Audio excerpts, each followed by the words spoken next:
7 जूनला येतो. लहान मुलाला जर विचारलं तर तो म्हणतो 7 जूनला येतो. पण यापुढे एक गोष्ट लक्षात घ्या, यापुढे काय करा, त्या 7 मध्ये 22 पेरणी कधी होणार म्हणजे पुढच्या वर्षीचा तुम्हाला आत्ताच अंदाज सांगतो की त्या 7 मध्ये 22 नंतर 27-28 जूनला या नांदेड जिल्ह्यातले शेतकरी पुढच्या वर्षी पेरणी करायला दिसतील. म्हणून हे आत्ताच अंदाज लक्षात घ्या. म्हणजे दरवर्षी हे दरवर्षीचाच नाही तर काय करा, वर्षानुवर्ष जूनच्या शेवटच्या आठवड्यात पेरणी होणार आहे हे म्हणून कॅलेंडर मध्ये लिहून ठेवा. त्याच्यानंतर काय करा, जूनच्या शेवटच्या आठवड्यात पाऊस पडला, पेरणी झाली आणि त्याच्यामध्ये काही शेतकरी उरले, कोणाची राहिली, मग परत जुलैमध्ये पाऊस कधी पडणार हे परत कोणाला विचारू नका. मग काय करा, तुम्ही कॅलेंडर मध्ये काय करा, जुलै महिन्यामध्ये 10 जुलै ते 15 जुलै ही तारीख काय करा, अशी गोल करून ठेवा. 10, 11, 12, 13, 14, 15 महाराष्ट्रामध्ये दरवर्षी 10 जुलै ते 15 मध्ये पाऊस पडतो, प्रत्येक गावाला पडतो आणि राहिलेल्या सायलेल्याची सगळ्याची पेरणी करून टाकतो. म्हणून हे 5 दिवस वर्षानुवर्षाचे काय करा, कॅलेंडर मध्ये गोलच करून ठेवा, कोणालाच विचारू नका.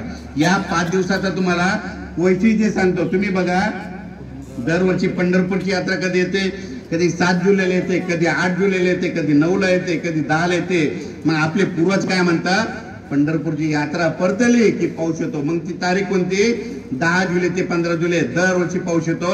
म्हणून हे लक्षात घ्या. आणि आता 18, 19, 20, 21 सप्टेंबरला दरवर्षी महाराष्ट्रामध्ये विजेच्या 5 दिवस लक्षात घ्या. त्याच्यामध्ये काय करा, आणखी दरवर्षी आपल्या महाराष्ट्रामध्ये 2 डिसेंबर ते 7 डिसेंबर एक गारपिटीची तारीख लक्षात घ्या, कोणता तज्ञ सांगणार नाही. दरवर्षी आपल्या महाराष्ट्रामध्ये 22 फेब्रुवारी ते 10 मार्च गारपीट होणार. म्हणून ते 20 दिवस लक्षात घ्या.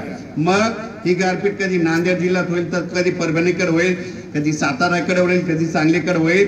गारपीट काय करते, दरवर्षी भाग बदलत राहते.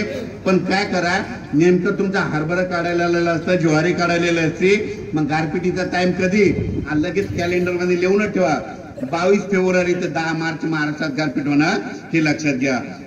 हे दिसतील म्हणजे थंडी 2 नोव्हेंबरला येणार आहे. म्हणून हे 4 महिन्याचा 3 महिन्याचा अंदाज आताच लक्षात घ्यायचा.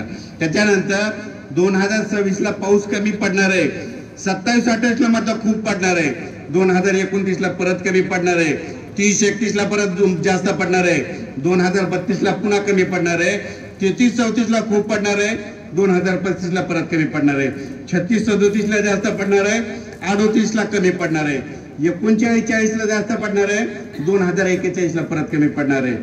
50 पर्यंत सांगतो पण तुमच्या लक्षातच नाही राहणार. जसे वेळ येईल तसं तुम्हाला सांगत आहे. म्हणजे 2 वर्षी जास्त पाऊस पडेल, 1 वर्ष थोडा कमी राहील. पण ज्या वर्षी कमी राहील त्या वर्षी पिकं चांगली येतील. म्हणून हे तुमच्यासाठी आनंदाची बातमी. जितका जास्त पाऊस झाला तितके पिकं खराब होतात. म्हणून जितका कमी तितका पाऊस परवडतो. म्हणून हे तुम्हाला एक माहिती असावं म्हणून सांगतो. तर हे झाला 8-10 दिवसाचा अंदाज.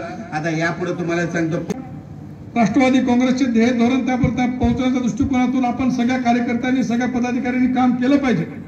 अशा प्रकारच्या सूचना जग साहेब आम्हाला महाराष्ट्र प्रदेशून त्या ठिकाणी देण्यात आल्या. आणि या राज्याचे उपमुख्यमंत्री आणि या देशाचे राष्ट्रीय अध्यक्ष अजितदादा पवार साहेबांच्या वाढदिवसाच्या निमित्तानं इतर कुठलाही कार्यक्रम न घेता समाज उपयोगी कार्यक्रम त्या ठिकाणी घेण्याच्या दृष्टिकोनातून आम्हाला आदेश असल्यामुळं आणि त्याच्याच्या अनुषंगानं आज हा कार्यक्रम वसंत सुगाय पाटलांनी शेतकऱ्याच्या उपयोगाचा कार्यक्रम या ठिकाणी घेतला.